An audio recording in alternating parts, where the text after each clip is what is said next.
अस्सलाम वालेकुम नाज़रीन, एक नए वीडियो के साथ मैं हूं आपका मेज़बान रज़ा अब्बास।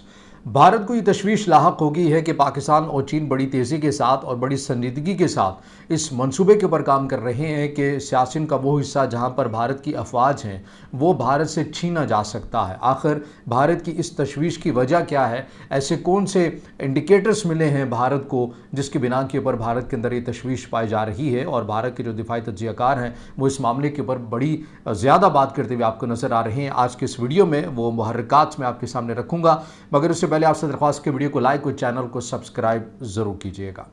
तो बढ़ते हैं मौजू की जानिब। तो मौजू कुछ यूँ है कि आपको मालूम है कि पहलगाम वाक़े के बाद जो कि 22 अप्रैल 2025 को हुआ, जो कुछ हुआ, कैसे हुआ, किस तरह से हुआ, कितने दिन ये चलता रहा, ये तमाम की जो रुदाद है, कहानी है, उसका पूरा जो पस मंज़र है वो आप सभी जानते हैं, मैं इसको दोहराना नहीं चाहता। लेकिन आपको ये मालूम है कि सियाचिन जो कि 20,000 फुट बुलंदी के ऊपर एक दुनिया का एक सबसे बुलंद तरीन महाज़ है, जिसे ये कहा जा सकता है कि दुनिया का इंतहाई ये बुलंद तरीन महाज़ इसलिए भी है कि एक मुनफरिद किस्म की इसकी शेप है, ट्रायंगल टाइप की है। एक साइड के ऊपर आपको चाइना नज़र आता है, एक साइड के ऊपर पाकिस्तान नज़र आता है और दरमियान में आपको भारत नज़र आता है। ये भारत दरमियान में पहुंचा कैसे? ये आप ये कह सकते हैं कि सियाचिन का वो एरिया जो कि सबसे बुलंद है, जहां पर बैठकर भारत बड़ी आसानी के साथ गिलगित बल्तिस्तान के ऊपर नज़र रखे हुए है, ये एकदम भारत को मिल कैसे गया? तो इसकी जो कहानी है पहले वो मैं आपके सामने रखता हूँ, कुछ बैकग्राउंड, ताकि आपको जो मौजूदा जो सिनेरियो है वो समझने के अंदर आसानी हो जाएगी। इसमें बताया यह जाता है कि 1984 के अंदर क्योंकि ये एक ऐसा एरिया था यहाँ पर ना पाकिस्तान की आर्मी जाया करती थी, ना ही भारत की आर्मी जाया करती थी। दोनों ममालिक का आपस में इत्तेफाक था कि ठीक है, इस इलाके को ऐसे ही छोड़ दिया जाए आज़ादाना तौर के ऊपर। लेकिन 1984 में भारत ने खुफिया तौर के ऊपर एक ऐसा मनसूबा बनाया और जहाँ पर इस एरिया के अंदर अपनी अफवाज को भेजा, इस ऑपरेशन को लॉन्च किया, वहाँ पर जाकर इस एरिया के ऊपर काबिज़ होकर अपना जो झंडा है उसको लहरा दिया।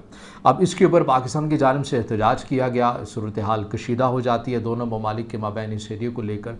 उसके ऊपर भारत की जानिब से कहा जाता है कि ये माउंटेन ऑफ पीस का इसको नाम दिया जाता है कि यहाँ पर हमने हरगिज़ ऐसा कोई काम नहीं करेंगे, ना ही करना चाहते हैं, ना ही हमारा ऐसा कोई मकसद है जिससे पाकिस्तान की सलामती को ख़तरात लाहक हो। लेकिन ज़ाहिर है पाकिस्तान भारत की जानिब से एक तयशुदा ज़ाबते को तोड़ा गया था, तो फिर कैसे उस फरीक के ऊपर एतमाद किया जा सकता है जिसने तयशुदा उसूल को तोड़ा गया? तो इसलिए पाकिस्तान की जो तशवीश थी वो बहरहाल बरहक थी। अब इसके ऊपर जो चीज़ मज़ीद आगे चल कर जाती है वो ये कि आखिर किस तरह से पाकिस्तान और भारत तो सारे मामले के तो फ़रीक थे 1984 के, जो मैंने जो सिनेरियो आपके सामने रखा है। लेकिन ये कैसे हुआ कि चीन भी इस मामले का फ़रीक बन गया? ये बड़ी एक दिलचस्प कहानी है। आप ये कह सकते हैं कि पाकिस्तान ने एक बड़ी सोची समझी साजिश के ज़रिए चीन को सारे मामले का फ़रीक ख़ुद बनाया। वो ऐसे कि चीन का ये एक नैरेटिव था, ये एक पॉलिसी है उसकी कि जो गिलगित का एरिया है या हुंजा वाला एरिया है, इसके ऊपर चाइना क्लेम किया करता था कि ये हमारा एरिया है और इसे चीन के अंदर शामिल हो जाना चाहिए। पाकिस्तान और चीन के इस मामले को लेकर कहीं ना कहीं कशीदगी भी थी, तलखी भी थी सिफारती तौर के ऊपर भी। लेकिन पाकिस्तान की जो फैसला साज हैं उन्होंने 1963 में एक ऐसा एग्रीमेंट किया चीन के साथ जिससे आप ये कह सकते हैं कि उसके असरात और उसके फ़वाइद आज तक पाकिस्तान को मिल रहे हैं। वो एग्रीमेंट क्या था? वो एग्रीमेंट ये था कि 1963 में जो साइनो पाकिस्तान बाउंड्री एग्रीमेंट इसको कहा जाता है, इसके अंदर एक वैली थी और जो तकरीबन 5180 मुरब्बा तक इसका अहाता था। ये तमाम की तमाम पाकिस्तान ने एक एग्रीमेंट के तहत चाइना को दे दी। ये बड़ी खूबसूरत एक वैली भी है जो कि अब चाइना का बहरहाल एक हिस्सा है, पाकिस्तान ने ये दी।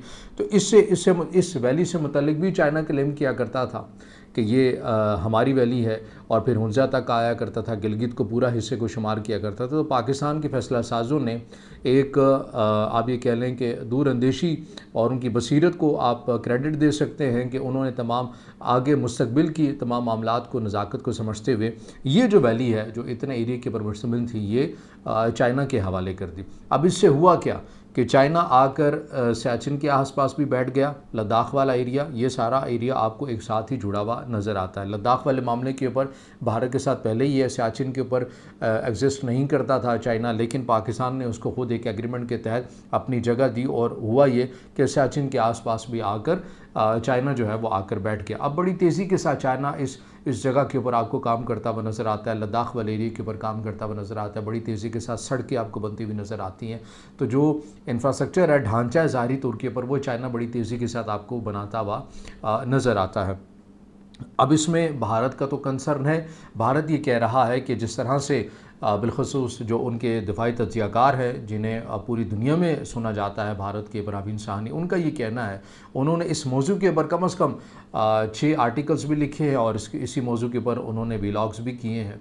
उनका ये कहना है कि अब भारत जो तैयारी कर रहा है जंग की, जो कुछ हुआ है 10 मई के बाद या जो कशीदगी हुई, उसके बाद आपके सामने पाकिस्तान होगा, लेकिन पस पर्दा जो है वो आपके साथ चाइना होगा, चाइना आपके साथ लड़ रहा होगा। तो भारत को ये चाहिए कि पाकिस्तान को देखकर तैयारी ना करे, बल्कि चाइना को देखकर तैयारी करे। और अब की बार अगर भारत की जानिब से कुछ ऐसा इक़दाम किया गया तो पाकिस्तान और चीन बड़ी तेज़ी के साथ इस मामले के ऊपर काम कर रहे हैं कि वो पहले मरहले में सियाचिन का वो एरिया अपने कंट्रोल में लेंगे। वो कैसे, वो इस बात के ऊपर भी कर रहे हैं कि उनका, मैं ये व्लॉग सुन रहा था जिसमें उनका ये स्टेटमेंट थी, उनको कोट करके मैं बात कर रहा हूँ कि उन्होंने कहा कि पाकिस्तान में एक थिंक टैंक था, वहाँ पर तकरीबात हुई, वहाँ के आर्मी चीफ, उस वक्त के आर्मी चीफ कमर जावेद बाजवा, वो भी, उन्होंने भी शिरकत की। तो उन्होंने बहुत कुछ बातें की अपनी रियासती पॉलिसी से मुतलिक, उन्होंने बड़ी अच्छी तकरीर भी की, बातें भी की, पॉइंट्स भी की, लेकिन मैं नोट कर रहा था कि वो कश्मीर के मामले के ऊपर बड़ा कम बोल रहे थे। तो मैंने ये फिर सवाल बाद में किया उनसे, जब हमें मुलाकात का मौका मिला तो मैंने उनसे सवाल किया कि जनरल साहब, मैंने आपकी सारी तकरीर सुनी है, तमाम चीज़ों को सुना है, मगर मुझे एक पॉइंट की बड़ी कमी महसूस हुई है कि आपने कश्मीर के ऊपर, मकबूजा कश्मीर जो कि इंडिया के ज़ेर तसल्लुत है, उस मामले के ऊपर तो रियासत पाकिस्तान की पॉलिसी है कि आगाज़ ही उसी से करते हैं, ख़त्म भी उसी के ऊपर करते हैं, लेकिन आपने अपनी तकरीर के ऊपर कुछ ख़ास बात नहीं की है कश्मीर को लेकर। तो इसकी वजह क्या है? तो वो बताते हैं, यानी भारत के जो दिफाई तज्ज़ियाकार हैं, वो कमर जावेद बाजवा साहब को कोट करके कहते हैं कि चीन की जो क़यादत है वो हमसे ये चाहती है, यानी कि वो पाकिस्तान से ये चाहती है कि आप अपने मुल्क में फ़कत डेवलपर्स के ऊपर तेज़ी के साथ काम करें और उसी के ऊपर आप अपनी तवज्जो मरकूज़ रखें। कश्मीर का मामला और बाकी जो दीगर तनाज़ात का जो मामला ना, ये हम पर छोड़ दें, हम निमट लेंगे।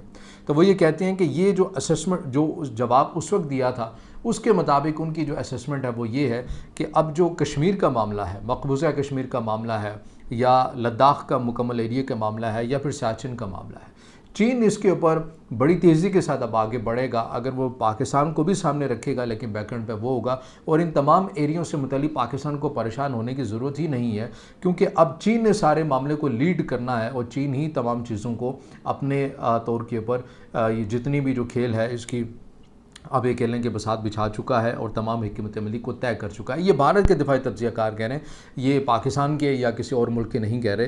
तो उनका ये मानना है कि अगर पाक भारत कशीदगी अगर मज़ीद तूल पकड़ती है, जैसा कि चांसेस हैं, सिंगापुर डायलॉग भी हुआ, जहाँ पर शंग्रीला डायलॉग इसको कहा जाता है, कि जहाँ पर दुनिया के तमाम और बिलखसूस पाक भारत के, पाक इंडिया के जो फ़ैसला साज हैं, आर्मी की जो क़यादत है सफ़ेबल की, वो जाती है, इसका हिस्सा बनती है, अपनी अपनी जो पॉलिसी है वो सामने रखती है। और उसमें भी जो दोनों साइड की जो मिलिट्री क़यादत थी, उन्होंने कहा कि अभी तक भी तहफ़्फ़ुज़ात मौजूद हैं कि दोनों ममालिक में कशीदगी हो सकती है। लेकिन अब जो सियाचिन वाला मामला है, आप ये कह सकते हैं कि खाली 2 मुल्कों के माबैन नहीं, बल्कि 3 एटमी क़ुव्वतों के माबैन ये एक मुश्तरका मसला है।